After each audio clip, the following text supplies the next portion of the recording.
Hi friends, आप लोग कैसे हैं। आई होप आप लोग बहुत अच्छे होंगे। स्टडी बहुत अच्छा से चल रहा होगा। आपका स्वागत है एसीसी क्लासेज में। मैं संदीप सर। आज मैं बताने जा रहा हूँ थेल्स प्रमेय। ठीक है, थेल्स प्रमेय को कैसे सिद्ध किया जाता है आज मैं आपको इस वीडियो में बताऊंगा। थेल्स प्रमेय के एक और नाम से जाना जाता है। थेल्स प्रमेय बोलते हैं या आधारभूत समानुपाती प्रमेय, या मैं लिख दिया हूँ थेल्स प्रमेय या आधारभूत समानुपाती प्रमेय। ये कहता क्या है, इसका कथन क्या है। यदि कोई त्रिभुज की एक भुजा के समांतर अन्य दो भुजाओं को काटते हुए कोई रेखा खींचे तो वह त्रिभुज की अन्य दोनों भुजाओं को समान अनुपात में विभाजित करता है। यानी आपकी पहचान है, आप पहचानिए कैसे कि कोई त्रिभुज है जो एक ही अनुपात में विभाजित करता है। काटते हैं तो एक समान अनुपात मतलब एक ही अनुपात में विभाजित करता है। ठीक है, तो समझिए क्या कर रहा है। यदि कोई त्रिभुज की एक भुजा के समांतर अन्य दो भुजाओं को काटते हुए कोई रेखा खींचे तो वह त्रिभुज के अन्य दो भुजाओं को समान अनुपात में विभाजित करता है। ठीक है, हल सबसे पहले क्या करेंगे कि मैं त्रिभुज बनाऊंगा। एक त्रिभुज बना लिए, इसका नाम देंगे ए बी सी। कोई जरूरी नहीं कि इसका नाम आप ए बी सी ही दे सकते हैं, पी क्यू आर भी दे सकते हैं। ए बी सी के समांतर एक रेखा खींचेंगे डी और ई। त्रिभुज बना लिए। उसके बाद लिखेंगे हम क्या कहें,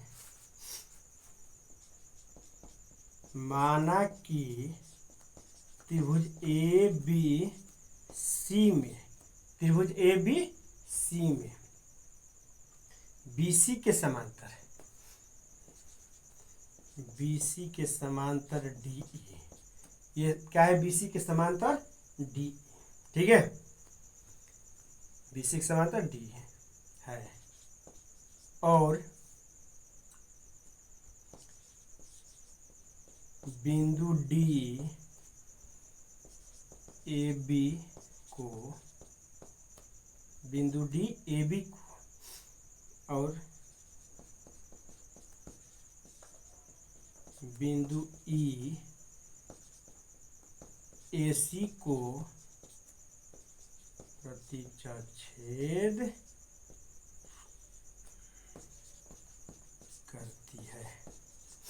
क्या लिखे, माना कि त्रिभुज ए बी सी में जो आकृति बनाए उसी के हिसाब से लिखे। माना कि त्रिभुज ए बी सी में बीसी समांतर डी, बीसी समांतर चिन्ह है, डी है, बिंदु डी ए बी को और बिंदु ई ए सी को प्रतिच्छेद करती है यानी काटती है। ठीक है,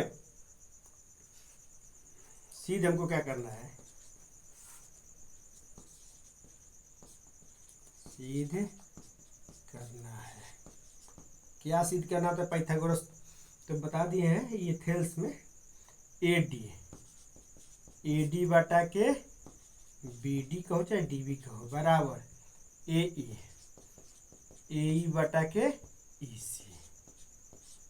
क्या सिद्ध करना है, ए डी बटा के बी डी और ए ई बटा के ई सी हमको सिद्ध करना है। ठीक है, इतना तो हो गया। अब रचना लिखेंगे। रचना में क्या करेंगे, रचना में सबसे पहले ये क्या करेंगे, मिलाएंगे टूटी डो डो डो डो टूटी रेखा से मिला दिए, डीसी को मिलाएंगे, लिखेंगे बी को ई से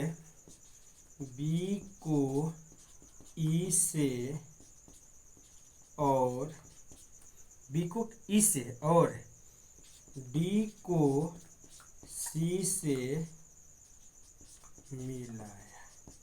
ठीक है, क्या की रचना में बी को ई से और डी को सी से मिलाया। ठीक है, उसके बाद यहाँ से क्या करेंगे, एक लंब डालेंगे, एक लंब डाल दिए। यहाँ से क्या किए, लंब डाले, लंब का नाम दे एम। यहाँ से एक लंब डाल दो, का नाम दे दो एन। लिखेंगे EM लंब, क्या लंब डाले हम लोग, EM लंब का चिन्ह है किस पर, AB पर, और DN लंब किस पर, AC पर। ठीक है, रचना हो गया मेरा। क्या किया रचना में, B को E से मिलाए हैं, ठीक है, I को B को E से मिला दिए और C को D से मिला दिए, EM लंब डाल दिए AB पर और DN लंब डाल दिए AC पर, लंब खींचा हो गया। अब चलते हैं परमाण। परमाण में किसमें चलेंगे हम लोग, परमाण, या उत्पत्ति भी लिख सकते हैं।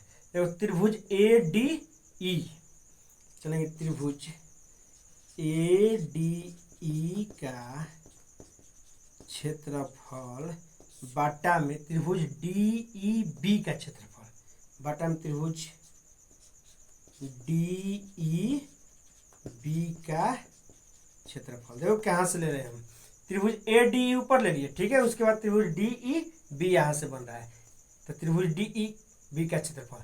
त्रिभुज के क्षेत्रफल क्या होता है, 1/2 आधार गुणे शीर्ष लंब, 1/2 आधार गुणे शीर्ष लंब, ठीक है, 1/2। त्रिभुज D का क्षेत्रफल क्या हुआ मेरा, AD हुआ आधार, आधार हो गया AD, और शीर्ष लंब का हुआ, लंब क्या डालेंगे हम लोग, EM, शीर्ष लंब में लंब क्या डाले हैं, EM, 1/2 आधार गुणे EM।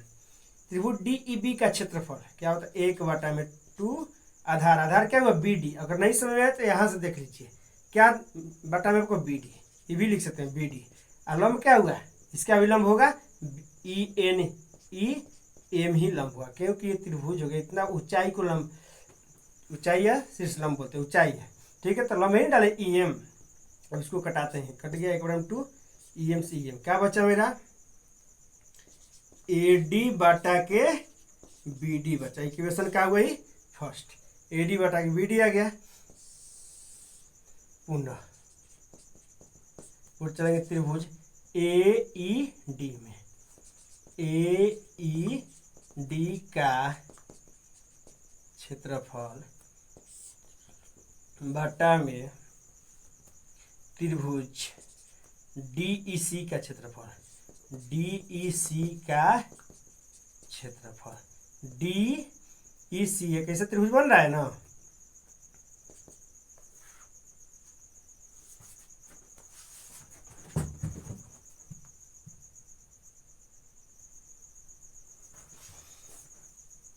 ADE का क्षेत्रफल बटा में DEC का क्षेत्रफल, ठीक है, क्या बताएं, 1/2 आधार गुणे ऊंचाई, 1/2 आधार इसका क्या हुआ, AE,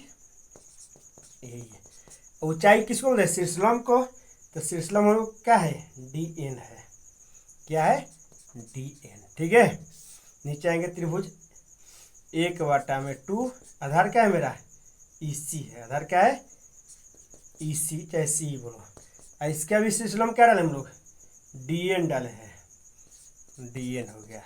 ऐसा रखना है कि ये दोनों कट जाए, 1/2 DN से DN कट गया, क्या बचा मेरा, AE बटा के EC, इक्वेशन क्या हुआ मेरा दूसरा, समीकरण क्या हुआ दूसरा, लिखेंगे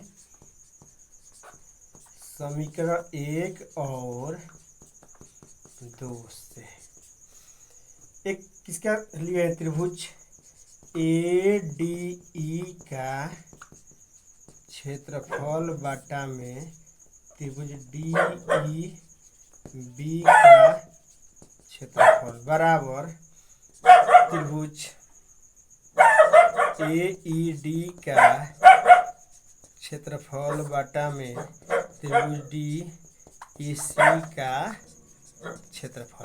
अब देखिए त्रिभुज ADE का क्षेत्रफल बटा में DEB का क्षेत्रफल कितना निकाले हैं, AD बटा के BD, ये कितना निकाले हैं, इसका AE बटा के EC, इन्हें निकाले हैं, AD बटा के BD, I बटा के EC, यही लाना था हमको, समीकरण एक और दूसरे आ गया, यानी प्रूफ, ठीक है।